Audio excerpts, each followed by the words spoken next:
विजय असो. भारत माता की जय. प्रजासत्ताक दिनाचा विजय असो. मातरम. जय किसान. मातरम. मातरम. जय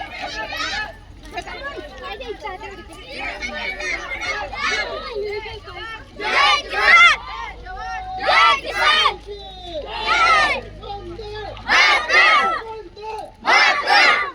भारत माता की जय. जय जवान. जय किसान. जय जवान. जय किसान. वंदे मातरम. वंदे मातरम. भारत माता की जय. मातरम. मातरम. मातरम. यंदाचा संकल्प भारत. यंदाचा संकल्प महाराष्ट्र भारत. यंदाचा संकल्प महासत्ता भारत. यंदाचा संकल्प.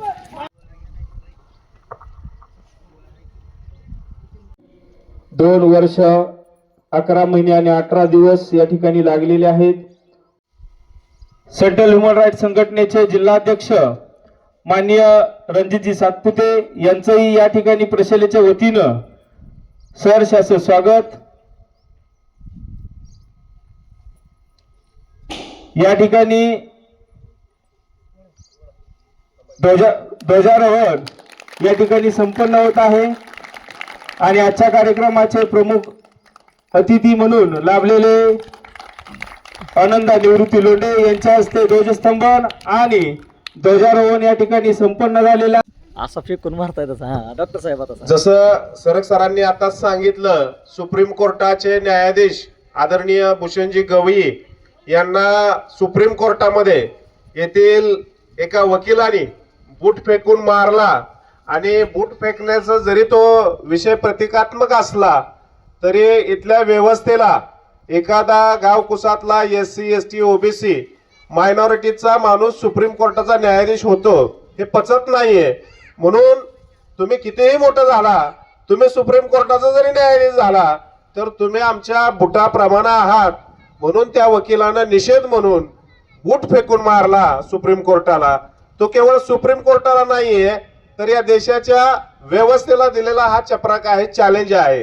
म्हणून या कार्यक्रमासाठी आपल्याला दलित फाउंडेशनचे आदरणीय मार्टिन मकवाना आणि आमचे दिल्लीचे मित्र आदरणीय प्रदीपजी मोरे साहेब यांनी आपल्या प्रशालेला जवळजवळ 23 मुलांना अगदी ब्रँडेड कंपनीचे बूट भेट दिलेले आहेत. तर मी या माध्यमातून या आजच्या दिनी 26 जानेवारी दिवशी सांगू इच्छितो की ज्या वकिलानं बूट फेकून मारला त्या वकिलाचा आणि इथल्या व्यवस्थेचा आमचे विद्यार्थी बूट मारून बूट घालून या ठिकाणी निषेध नोंदवत आहेत. जोरदार बूटवर घ्यायचं, जोरात बसला पाहिजे त्या वकिलाच्या गालात. तर या घटनेचा निषेध म्हणून आमच्या शाळेचे विद्यार्थी सुद्धा बूट मारून, बूट दाखवून आणि बूट घालून त्या वकिलाचा, नालायक वकिलाचा, नालायक व्यवस्थेचा निषेध नोंदवत आहेत. एवढंच या ठिकाणी मी बोलतो आणि आदरणीय मार्टिनजी मकवाना सर, प्रदीपजी मोरे सर आणि असेच समाजासाठी झटणाऱ्या, आम्हाला वेळोवेळी सहकार्य करणाऱ्या सर्वांचं धन्यवाद व्यक्त करतो आणि पुढील सूत्रसंचालन आदरणीय सरक सरांनी करावं असं विनंती करतो. राष्ट्रीय सणासाठी आपण 26 जानेवारी हा राष्ट्रीय सण म्हणून साजरा करतो. त्यासाठी उपस्थित राहिलेले माझे पालकवर्ग असतील, शिक्षक वृंद, विद्यार्थी तसेच ग्रामस्थ असतील, तर त्यांना या राष्ट्रीय सणाच्या हार्दिक हार्दिक शुभेच्छा. तर आज राष्ट्रीय सण प्रजासत्ताक दिन आहे. प्रजासत्ताक दिन याचा अर्थ प्रजेला सत्ता मिळालेली आहे. म्हणजे साली आपल्याला राज्यकारभार करण्याची अनुमती एक संविधान लिहून किंवा कायदे तयार करून कुठल्याही गोष्टीला बघा कोणता तरी नियमावली असावी लागते तरच ते सुरळीत चालत असते. तर त्याच्यासाठी आपल्याला डॉक्टर बाबासाहेब आंबेडकर साहेबांनी जे संविधान लिहिलं त्या संविधानाच्या अनुषंगाने सर्व आज भारत देश चालत आहे. तर हा तयार करत असताना त्यांचा अवधी जवळजवळ 2 वर्ष गेलेत. तर 2 वर्ष गेल्यानंतर आपल्याला हे राज्यकारभार सुरळीत चालवता यायला लागला, ही एक महत्वाची गोष्ट झाली. आणि जर आज विचार करा ह्या सगळ्या गोष्टीतून, आज भारत हा शेतीप्रधान देश जरी असला तरी आज तुम्ही पाहताय मित्रांनो की आज शेतकऱ्याची मुलं म्हटलं तर इथं 80-85% शेतकऱ्याचीच मुलं आहेत. तर आज जवळजवळ बघा आत्महत्येचं प्रकरण असेल, शेतकऱ्याच्या बाजूनं कुणीही नाही, हे कशाचं वर्तन आहे? तर एक उर्मट आहेत. आजची जी सत्ता आहे ती उर्मट आहे. आज डॉक्टर सरांनी सांगितलं बुटांचं आपण इथं वाटप केलं डॉक्टर सरांनी आता. तर ते एका वकिलानं जे कायदे बनवलेत, वकील जरी असला तरी सर्वांसाठी एक तो नागरिकच आहे. तर त्यानं असं कृत्य करणं तुम्हाला बरोबर वाटलं का मित्रांनो? तर असं नाही झालं पाहिजे. कारण जे बी कायदे आहेत ते सर्वांसाठी एकच आहेत. जरी बी गरीबातला गरीब शूद्र जरी असला त्यालाही तोच कायदा आहे, आणि जो बी विद्वान असला तरी त्यालाही एकच कायदा आहे. तर मित्रांनो असं नाही झालं पाहिजे, ही एक खंत वाटली मला आज. तर जास्त काय बोलत नाही, विद्यार्थ्यांना थोडंसं माहिती देतो की आज आपल्या शाळेमध्ये मित्रांनो डॉक्टर साहेबांनी नीट, जीई, सीईटी, NMS ही जी स्पर्धा परीक्षा आहे त्याच्यामध्ये जे शिक्षकाचं नेमणूक केली, आपले कारंडे सर असतील, त्यांना आदर्श शिक्षक पुरस्कार मिळाला.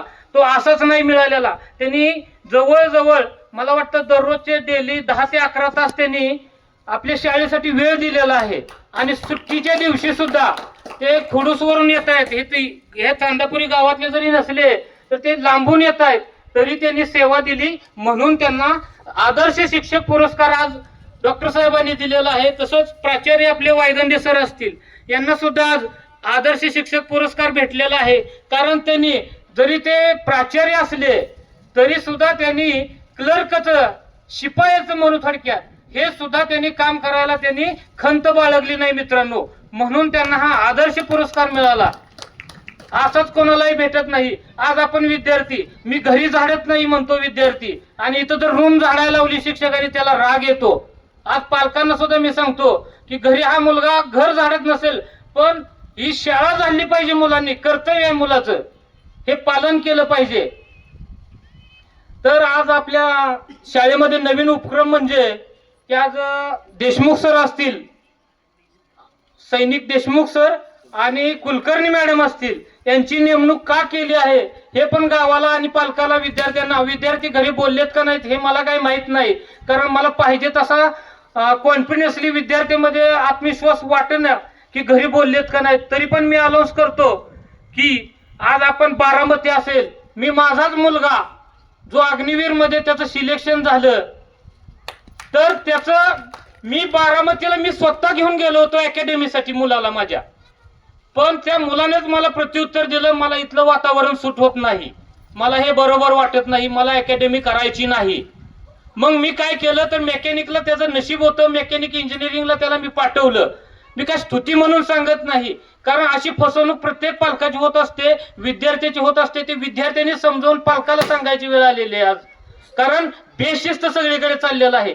तर इथं देशमुख सर आणि कुलकर्णी मॅडम यांना नेमणूक केली आहे. तर याच्यामध्ये आपल्याला NDA असेल, नंतर तुम्हाला सांगतो पोलीस भरती असेल, अशी कुठलीही तुमची सैनिक भरतीसाठी जर तुम्ही इथं आपल्या मुलाला जर प्रवेश घेतला तर इथं जे बारामतीला, जे साताऱ्याला, जे तुम्हाला लातूरला भेटलं, पुण्याला भेटलं, तेच इथं तुम्हाला तुमच्या खेडोपाडी आणण्याचं नॉलेज हे डॉक्टर साहेबांनी केलेलं आहे. त्याचा लाभ घ्यावा गावकऱ्यांनी सुद्धा, ग्रामस्थांनी घ्यावा, पालकांनी घ्यावा, विद्यार्थ्यांनी घ्यावा, असं मला वाटतं.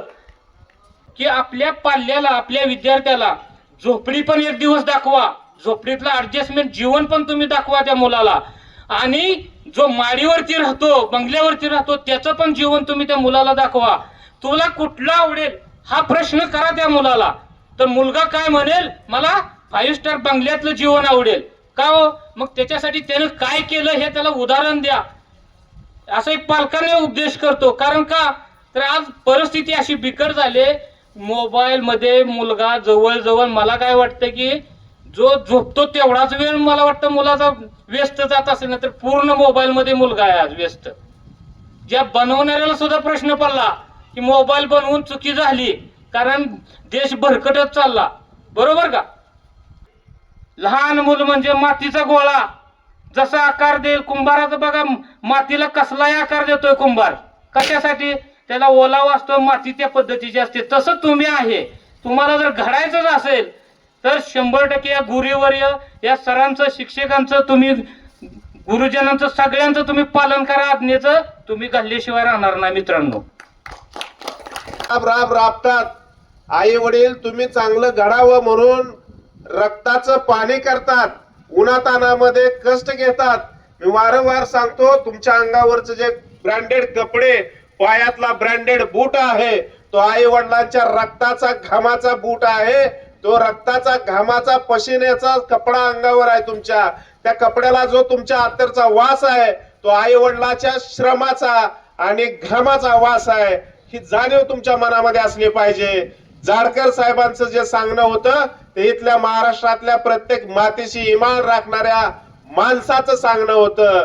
मी तुम्हाला जास्त काय सांगणार नाहीये, परंतु कारंडे सरांनी मगाशी सांगितलं की आपली मुलं MBBS ला एक मुलगा सिलेक्ट झालेला आहे, BAMS ला एक सिलेक्ट झालेला आहे, फिजिओथेरपीला एक सिलेक्ट झालेला आहे, BAMS ला झालेला आहे, तो अकलूज मध्ये ग्रीन फिंगर्स ला झालेला आहे, आणि फिजिओथेरपीला भारतीय विद्यापीठ मध्ये सिलेक्ट झालेला आहे. MBBS साठी रशियाला सिलेक्ट झालेला एक मुलगा आहे. तसेच B.Pharm, D.Pharm, NDA, Indian navy, अगदी जाडकर साहेबांचा जो चिरंजीव होता सूरज जाडकर, तो आपल्याकडे अकॅडमीला जॉईन झाला आणि त्यानं नीटची एक्झाम दिली, जीईची एक्झाम दिली. त्यामुळं त्याचं स्वेरी, पंढरपूरचं जवळच कॉलेज आहे स्वेरी, त्यामध्ये विना मोबदला. जाडकर साहेब काय पैसे भरायला लागले का तुम्हाला? 1 रुपयाही न भरता जाडकर साहेबांचा पोरगा या ठिकाणी इंजिनियर होतोय. ही ताकद बाळांनो, ही ताकद शिक्षणाची आहे, ही ताकद समोरच्या शिक्षकांची आहे. तुम्हाला मी वारंवार सांगतो, आपण काय करतो, चला शाळा शिकायची म्हणून शिकतो, पण एंट्रन्स एक्झाम दिल्या पाहिजेत. तुम्ही मागा अजिबात थांबायचं नाही. मी तुम्हाला 1-2 एक्झाम्पल देतो. सायकल सगळ्याला चालवा येते का? पोवायला येतं का सगळ्याला? येतं, बरोबर आहे ना? सायकल चालवायची म्हणून तुम्ही पाठ केलं होतं का? सायकल चालवायला पोवायचं पाठ केलं का? काय येते सायकल चालवायला? मग तुम्हाला जर आता सांगितलं सायकल चालवायला चालवू शकता, पोवायला आता पोहू शकता, ह्यातलं महत्वाचं कारण काय माहित आहे का? प्रॅक्टिस. काय आहे? तुम्ही सायकल चालवायला पाठांतर केलेलं नाही, पोहण्यासाठी पाठांतर केलेलं नाही. शिक्षणामध्ये पण हेच ठरवलं पाहिजे आपण, प्रॅक्टिस. प्रॅक्टिस जर असेल तर तुम्हाला पाठ करायची गरज लागणार नाही. आता 32चा पाढा तुम्हाला म्हणलं म्हणा, विसर चाल तुम्ही, कारण तुम्ही तो पाठ केलेला आहे. कळलं? पाठ करणं आणि प्रॅक्टिस करणं या 2 डिफरंट बाबी आहेत. त्यामुळं विद्यार्थ्यांनो, शिक्षणाच्या वयामध्ये शिक्षणाला महत्व द्या.